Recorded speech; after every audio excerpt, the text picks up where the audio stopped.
the family is often called the fundamental unit of society.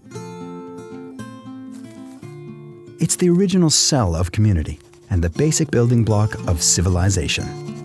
But why is the smallest unit of society considered to be the family and not us as individuals?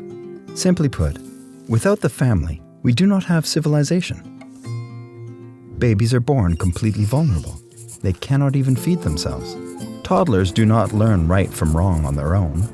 And adolescents rely on parents to develop competence to operate morally in the world. Without the family, there's no society. And where does a family start? Marriage.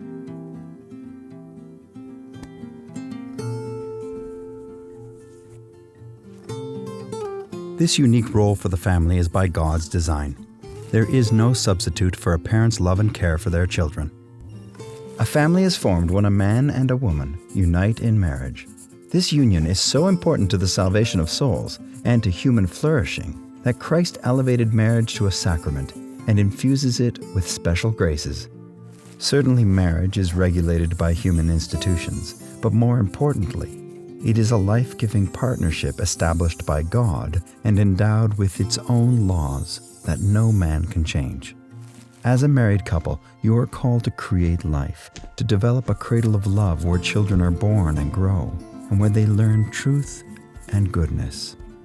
It is within this cradle of love that they will learn how to develop into moral citizens.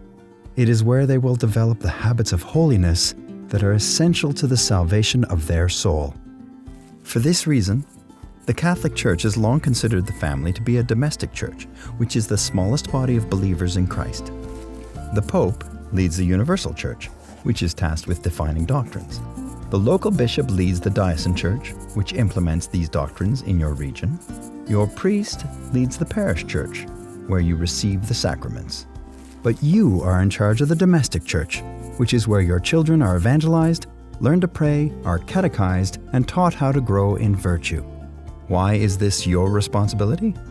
Because the Catholic faith is impossible to master by attending classes. It is a tradition that is handed down from one generation to another and learned through living witnesses. Your children will learn from what you teach them, but it's all the more compelling when it's consistent with what you do. How do you develop consistency in what you believe and do? Start by developing the habit of prayer. Give God the first 10 minutes of each day.